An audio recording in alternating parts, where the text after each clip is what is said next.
Hi mga palangga, kamusta kayo? Alam niyo, sobrang napakabuti talaga ng Panginoon. And before we start our video, our vlog, let me share this verse from Psalm 145 verse 8. It says, "The Lord is gracious and compassionate, slow to anger, and rich in love." So kung feel mo, ang dami mong maling nagawa for the past few days, alam mo yung mga hindi tamang ginawa, that's okay. Always look back on who God is. Remember that our Lord is gracious, compassionate, slow to anger, and rich in love. And for today's video nga mga palangga, I will share to you an update with my Union Bank Cashback Platinum Mastercard. So matagal ko na talagang gustong i-upload itong video na to or gumawa ng content with my update about this credit card. Kasi guys, last January, pinakancel ko na itong card na ito. And if you remember, kung napanood niyo yung mga previous vlogs ko, I created a vlog for this card, itong Union Bank Cashback Platinum Mastercard. And the reason why I applied for this card is kasi nasa cashback and it earns 1% cashback to any spending. No categories, no spending amount. Plus, meron pa siyang free lounge. So yun, yung isa sa mga kagandahan nitong or benefits nitong cashback, Union Bank Cashback Platinum Mastercard. Pero dahil sobrang limit ko na lang siyang gamitin, so inanalyze ko talaga lahat ng mga ginagamit ko per credit cards. Ano nga ba yung mga credit cards na hindi ko na ginagamit, or sobrang limit ko talagang gamitin, or sobrang dalang. Kaya naman, ayun, I decided na i-cancel na lang talaga itong card na to. I don't know, parang sobrang nababagalan ako sa cashback niya.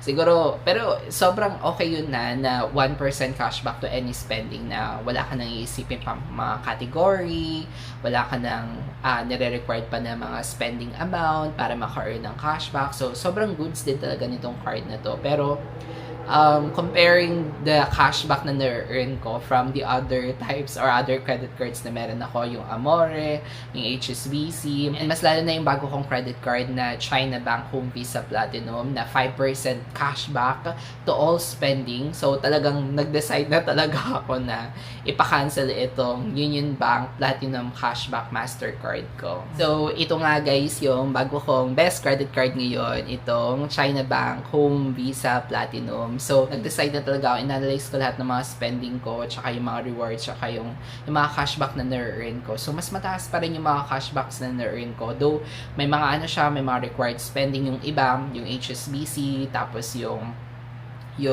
Amore, BPI Amore. Plus, ito pa na wala ring required spending, no category, pero 5% yung cashback niya. Natalo niya lahat, at talong-talo niya to. So, medyo parehas sila ng feature nito. Itong Union Bank, pero ito 5%, comparing naman dito 'di ba sa 1%. So ayun, and then another one, maganda din pala 'to mga palangga, lalo na kapag nagta-travel ka. So keep niyo din 'to, especially kung lagi kayo nagta-travel alone. Kasi meron siyang kasamang free lounge. Comparing naman dito, wala siyang lounge. Pero ito, meron siyang free lounge. Yun nga lang, hindi ko naman nagamit din yung lounge. Minsan lang naman kami mag-travel, like mga siguro once a year, twice a year, ganun. O mga international travels. So, never ko naman siya nagamit kasi pang isang tao lang. And yung annual fee din kasi nitong card na tumapalangga, itong Union Bank Platinum Mastercard ay may kalakihan, which is 5,000 pesos. So, hindi ko pa na-feel yung cashback niya, yung parang rewards niya, gano'n, dito sa card na to. Kaya naman, ayun, tapos ang laki pa ng annual fee, which is 5,000 pesos. Kaya naman, I decided na talaga siya na tanggalin sa mga credit cards ko. So, ayun guys, pinakancel ko na itong Union Bank Platinum Mastercard. Pero syempre, kung interesado din kayo, why not, diba? Try nyo din, subukan nyo, kasi malay nyo naman, best itong card for your needs. And may mga previous videos ako about this. So, watch nyo din yun, yung mga features nitong card na to, like yung kung paano nga ba yung mga cashbacks, ano nga ba yung mga dapat alamin, and also yung mga lounge access. So, watching yung previous video ko about this. So, ayun na nga, last January this year mga palangga, tumawag ako sa customer service nila as usual. So, dun ako nag-process ng cancellation. So, nag-reach out ako, tumawag ako sa customer service nila, and I requested for cancellation nitong card na to. And then, meron ako mga cashback na na-earn na, mga more than 300 pesos.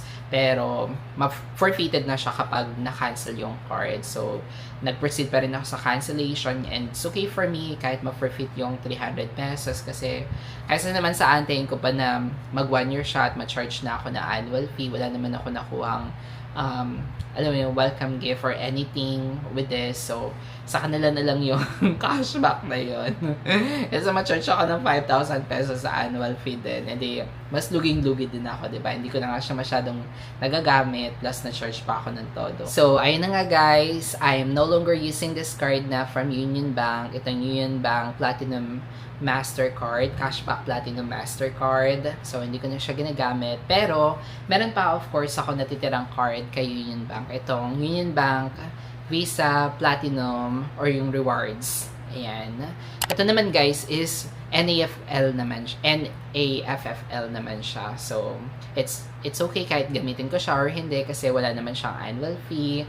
So, and by the way guys, ongoing yung promo nila for no annual fee for life. So, kung interesado din kayo for this card for Union Bank Rewards Visa Platinum. So, gamitin nyo yung link ko. Lagay ko dun sa description box tsaka dito sa my comment section para naman matry nyo at makapag-submit din kayo na application for Union Bank Home Visa Platinum at matake advantage yung kanilang no annual fee for life promo. So, yung qualification pala ng promo nila is you have to spend up to at least 20,000 pesos within 60 days from approval date ng card. So, kapag na-spend nyo yun within 60 days from the approval date, so, maging eligible na kayo for no annual fee for life. Pero of course, much better pa rin na basahin nyo rin yung mga qualifications talaga, baka kasi may ma-miss. And kapag may mga other questions kayo, make sure or mas maganda na mag-reach out na kayo sa kanilang customer service. And going back dito sa ating Union Bank Cashback Platinum Mastercard, sabi pala sa akin ng customer service nung pinakancel ko siya is meron daw akong 6 months if ever na bago pa yung isip ko.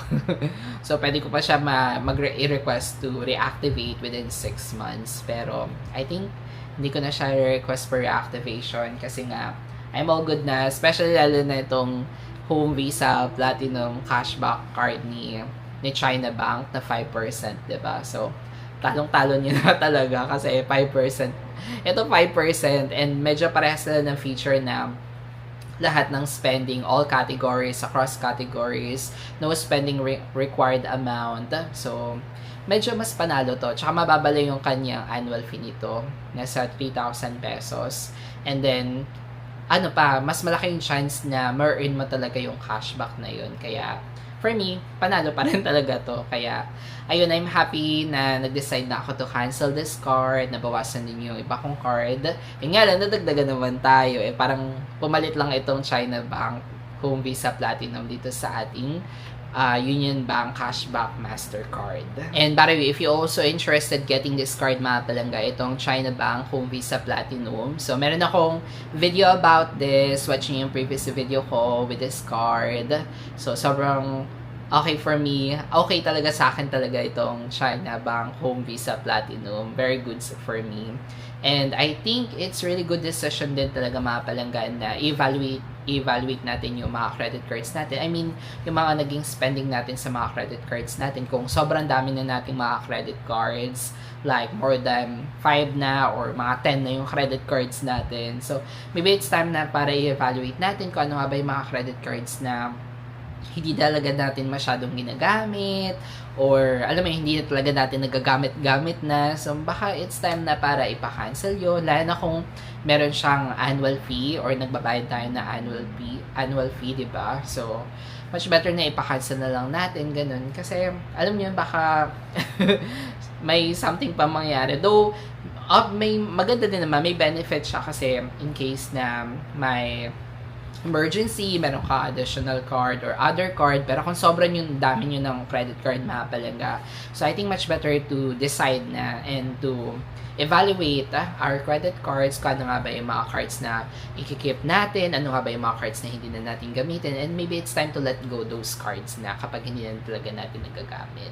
So, ayun lang. Sobrang bilis lang ng video na to, diba? Gusto ko lang i-update about cancellation with the card. So, it's my first experience din na mag-cancel ng credit card.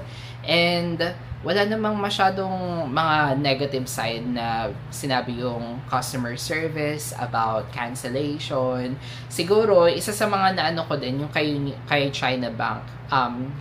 For example, kapag nagpa-cancel kayo kay China Bank, tapos, ayun, nakuha niyo yung welcome offer nila or welcome gift nila. So, parang ang nabasa ko dun sa terms and conditions nila na i-charge nila yung welcome gift na yun na na-claim nyo kapag pinakancel nyo within a year. Pero dito naman kay China Bank,